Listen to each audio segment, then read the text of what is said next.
turn. Oh, I Drake forgot health to hit tab record. you get for and a particular flame is strong and it escaped containment became a generic card used in many decks, especially side decks. Unlike the standard Radiant Typhoon deck, Radiant Typhoon Runic has an excess of removal, draw, and search.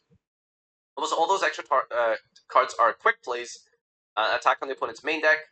A deck that often never has to attack at all and just waits for the opponent to deck out while defending with powerful Xyz and randomly sniping off the top. I think it's fine to have a deck in a format that's analogous to the old Needleworm deck out deck. Jesus, showing their age here. It's fine to have Needleworm style decks, my god. But this particular combination where you get to play two entire decks that are individually good enough to win on their own at the same time has become so widespread that neither main engine will be completely free after the next update. Glam list! Okay, the official, very specific declaration that they're going to hit Radiant Typhoon. I mean, Runic. this is a good sign, I think it's fine to have a technically. deck in a format that. Sorry, already read that. In Pittsburgh, there was one card that was used in 30% more of all decks. Droll and Lockbird. Yeah, weird. 50% of all possible copies were registered in Qualifier, though we should note that this number treats the player who enters multiple qualifiers with the same deck list as a unique player. Yeah, come on. You know, doesn't matter.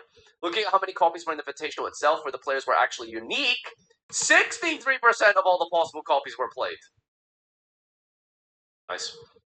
This may sound low if you're used to looking at Master. No, it's not. Like, yeah, okay, comparatively to fucking Maxi, it's low, sure. Can I? Okay. Where's the, like, I'm actually curious, other than, like, Maxi, how bad is it? So, Ash Blossom, Called By are significantly higher than Droll. But these cards are here specifically because of Maxi. That's why they're so popular, right? And then Droll and Macedo is like 70%. Crossout 64, Fua 64. So it's akin to Fua, by the way, which if you really think about it, is actually crazy that Fua is only 64%. Which is the same as what's it called? Which is actually higher than the Droll statistic here. Droll's also because of Maxi. Yeah, exactly. So all these Maxi counters are inflated because of Maxi. So this is actually a really high number because there isn't Maxi in the format, and yet it's still played despite it. Speaking just as one person on the team, I'd consider anything over 33% for a generic card to be an outlier, and take a look into whether that it's that way because it's specifically countering a deck trend or because it's outperforming its salary. Yes, it is outperforming its salary. Droll is very generically good against pretty much everything. For Droll, the answer is probably both, which makes the Bologna Invitational numbers shocking. Only 35% of the maximum numbers were registered. What kind of build is this? Crazy. Which advanced forbidden cards? But like by their logic, that's still really high, right? Anything like over playing a third Rivalry of Dragon and Flower. Well, 35%. That's on the low end, right? For Europeans, I don't know. Europeans are built differently. I guess they know how to play through Droll for whatever reason. Which advanced format forbidden cards were popular? There were only 4 advanced format forbidden cards used in Bologna. 2 players decided to use Pot of Greed and Mirage. 1 player opted to play a pair of Heavy Storms, and 1 player ran Rongo Miniant. Weird. We were planning to line up with the release of Phantom Revenge, as there are some cards in that set that proactively attack the main extra. We're going to take the any release delay of Phantom Revenge as an opportunity to take some extra time for this update and prepare a what to expect article. We're shooting for the 15th for the next update. Gee, by the way, just, oh my god, W communication, like timeline, explanation, dates, like, holy crap. Can you please just do this more often? Like, unbelievable. Why can't they just do this for TCG and Masto? It's actually ridiculous. So, I mean, anything to take away from this, it's unbelievable how well curated this all is. As we mentioned in Bologna, the next point update is scheduled for next week, and we'll take Phantom Revenge into the account. The next update will be based on the results and deck lists received from tournaments, starting with those at Pittsburgh. Thank you to everyone who have been submitting lists. Keep them coming. Mario.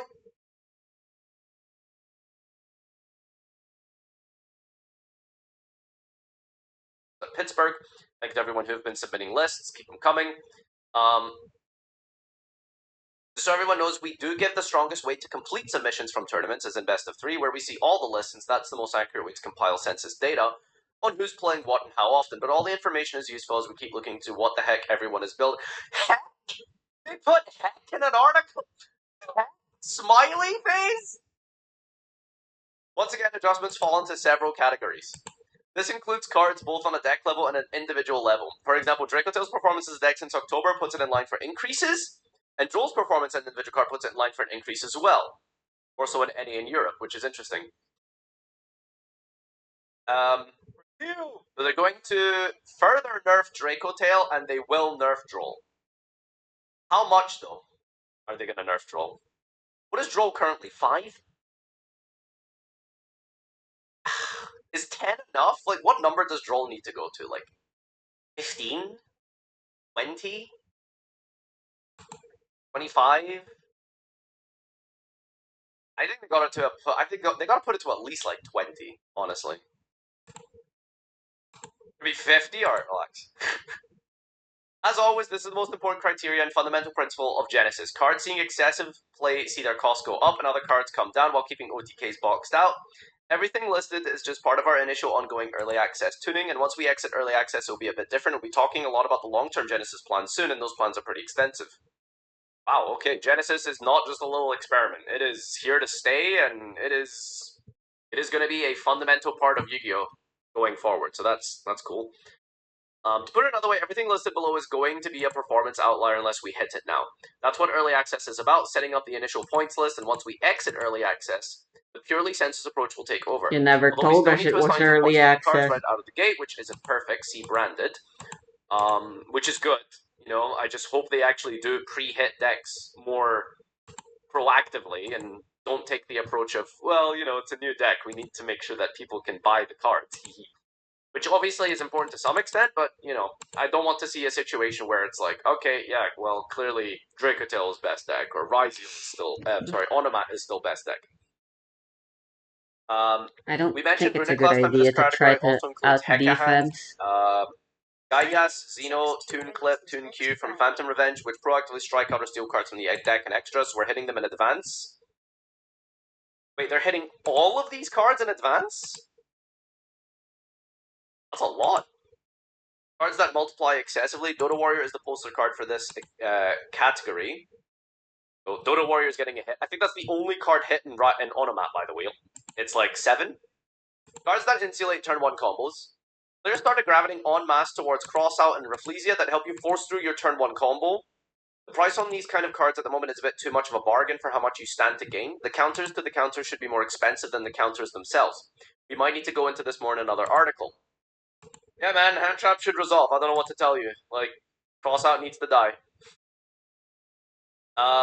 Powers monsters. Likewise, we're going to crank up the cost of monsters like Liger Dancer and Magnus so that you have fewer points to give them generic backup.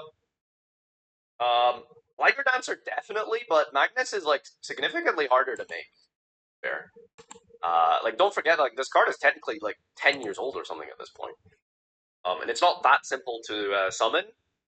But to be fair, I don't think there's anything in the deck that has points other than Magnus, so...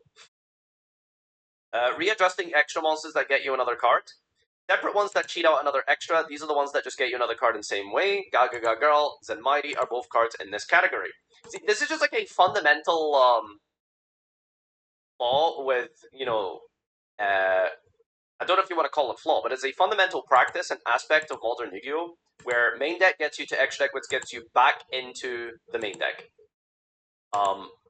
Right? And then, like, the consistency, the play, flow, and pattern of modern decks are very repetitive and similar, and they're very powerful because you're just floating between main and extra so consistently that I'm glad they're recognizing that's, like, where all of the power comes from in modern Yu-Gi-Oh! And, like, hopefully they make it a pattern to keep hitting cards like that.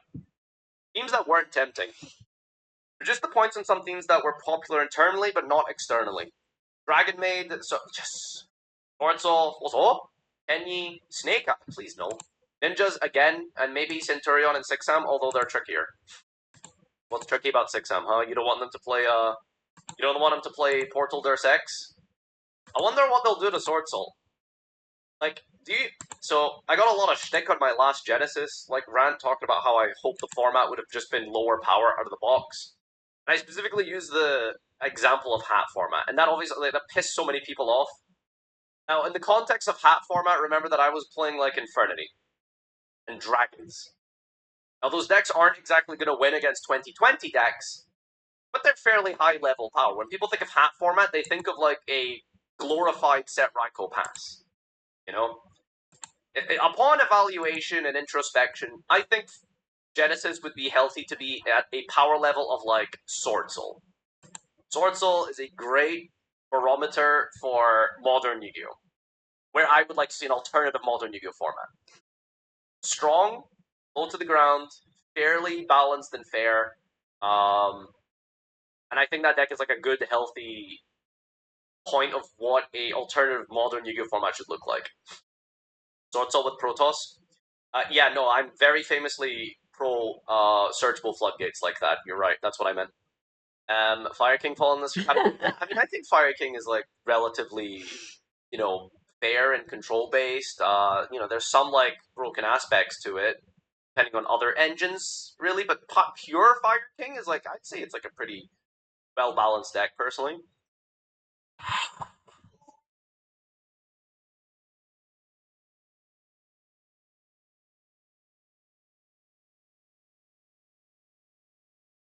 Well balanced deck, personally.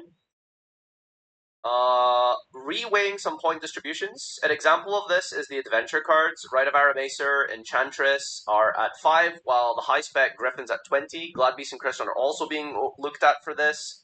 More high profile cases branded, where Fallen the Virtuous came out. We figured everybody wanted to play it in 3s, so we balanced things by putting points on the extra monsters, and from what we're hearing, most branded players would have been perfectly happy with 1 or 2 copies of the new spell, and would prefer the extra costs to stay where they were, so we're going to make that correction. That's very interesting. Okay. They overpointed the branded cards because everyone was going to play Fallen and Virtuous, but it turns out Fallen and Virtuous actually isn't even that strong in branded. So it looks like they're just going to point Fallen and Virtuous more and bring down the edge deck cards. This is very cool. Like, they are going to make a correction. Like, that's crazy to say. Basically, yeah, we were wrong. We're going to change that. Insane. This is an example of how when we hit cards before they're out, we might guess wrong sometimes, but we're happy to correct that with the next list. Housekeeping. There's very several handy generic cards that almost no one is using at their current values that will drop. We're trying to figure out how gradual to make these. The card isn't played but then drops to 0, suddenly everyone would play 3, and it yo-yos back and forth. There is a sweet spot.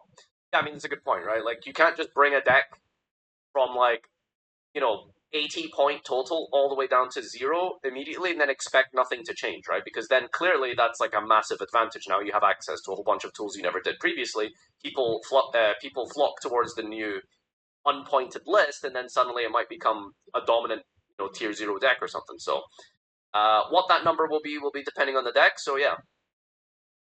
Yeah, exactly. The most important thing to take away from this is Genesis still bad, probably. Yep, thank you, Gage Nim Nim Paul Jack from the YouTube channel. The next update after this one will happen around the release of Burst Protocol. There's no official large-scale Genesis events between now and then, so the primary purposes will be to add points to cards releasing in Burst Protocol and adjust other costs based on the addition of Burst Protocol. Well, good article, good shit, fantastic stuff, and I think the best thing to take away from this is I'll see it when I believe it. I do have a very cynical approach to when it comes to the new product and decks, where they try and push the new product and decks, obviously in the modern TCG, but in Genesis they might also be doing that quite significantly as well, because it's another way to make you buy product that isn't the main best decks in the advanced format. I would hate for there to be a situation where like Hekahands and Kultun are literally just tier 0 and you basically can't play anything else, but it sounds like they're going to be addressing that, and we'll have to see how it plays out. Because I don't want Kultun to be, like, broken and tier 0, and then everything else is pretty much unplayable. It would be nice to see it kind of fall somewhere to a bit of a sweet spot. And again, I think the most important thing to take away as well is, like, power level is always going to be arbitrary and ideal depending on who you ask. And again, I'm not saying, like, Genesis should be hat format, but it is cool that there would be somewhere where it isn't just modern 2. I don't want modern 2. I want an alternative to modern. Well, not modern, that's like the wrong word to use. Advanced. I think you can still have modern gameplay, but not advanced. Anyway, that's the end of that.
Hello, it's me, it's CGB. Today I'm going to open this booster box of Avatar Last Airbender Jumpstart and rant about Standard. Let's get it. I've got the headphones in. I've got the lo-fi synthwave beats on, but I don't know if those will get claimed. So I might be listening to something a little different for you guys. My headphones, don't mind me. But first and foremost, new camera. You see it? You feel it. More importantly, new top-down cam that actually matches this cam. Same brand. It's a Sony EV1. Originally, this camera tip came from Talia Vess. So thanks to her, I think they're great, and my God, do it so good. Handles the light so good. But yeah, I amazingly, we're gonna try something new today. I'm going to open packs. I'm gonna sort the rares because I have to do this anyway. All this packaging around. Got plastic inside plastic. Well, it's Jumpstart, right? You're I supposed need to a lib dib. play these against people. I don't Those know. are all the lib dibs I'll ever need. I'm just here to collect this. This. Buddy. First time filming on this. Get nice. Nice view. What do you guys think? Warmer? Sure? Probably pretty good, right? So, uh, just, I don't know, man. We got the Fire Nation drill. A little rare. The Jumpstart cards, I definitely need a lot of them for my collection, so I have to open these anyway. So those somewhat turbo speed. But really, guys, I want to talk. And there are two things I don't feel I do particularly well or special on this channel. One is open packs. I think my box opening content's just kind of okay. And at the same time, I'm still getting asked to sponsor box opening content. And two, I just want to let you know what's going on channel with my life. Maybe it's also podcastian, as don't expect me to read off all the cards I open until I actually open something. Yours is okay. Wait, Nothing good yet. did they remove anything from the game? Blacks in a row. This whole box is gonna be black. So, what's going on with me? It's the holiday season. It's been a hell of a 2025. I mean, they had one opportunity to do it, and during that turn they were under Alpha's effect. All they could do was summon their level 2, another part of the world. because that was the only thing they had. And every time I think like I don't have more. They might have had a servant as well. I would have summoned a servant. Like, hey, here's another job offer, and it's yeah, really cool. Alpha hard counters Mugen. It's not even funny.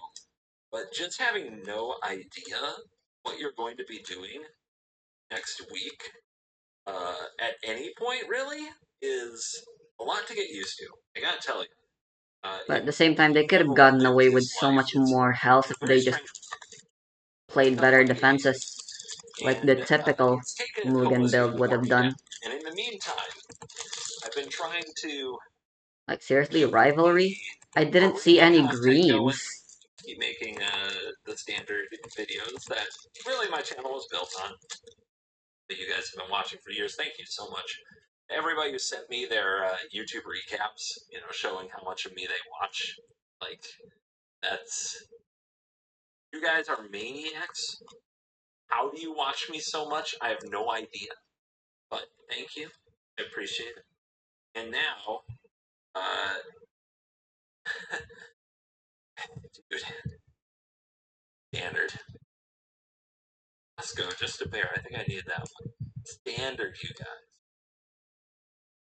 Can you believe it? So this weekend, holidays, of course, December, right? So social engagements. For me, it was the team party for the roller derby team.